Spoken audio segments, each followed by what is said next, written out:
Assalamu alaikum. İkramdaki Şarkı Türkistanlı kıyımdaşlar.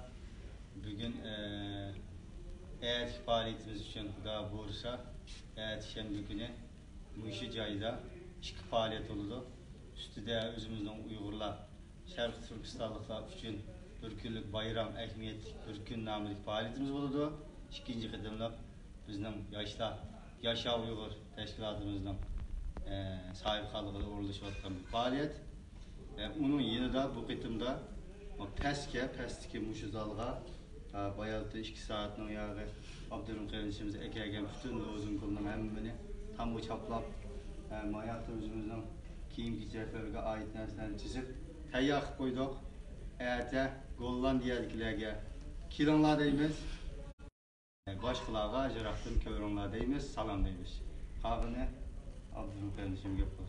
Assalamu alaikum hürmetli kardeşlerimiz, kurab turatkanlık mana etigellikке Gollandiyadaki Yaşa Uygur Teşkilatı iki şeyde bir ehemmiyetlik bir gün faaliyet etken, hemen birleşip hem de bir şeyde resim görgezimiz kıldık.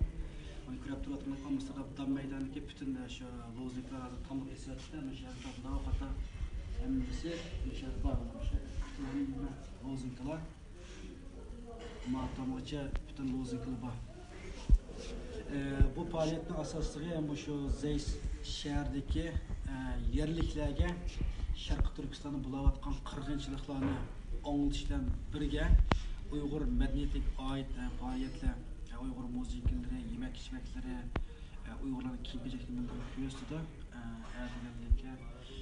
Saat 11'de başlayımız. Şu an kardeşlerine gelip faaliyetlerine aktif katılışıp bir ümit kılmayız.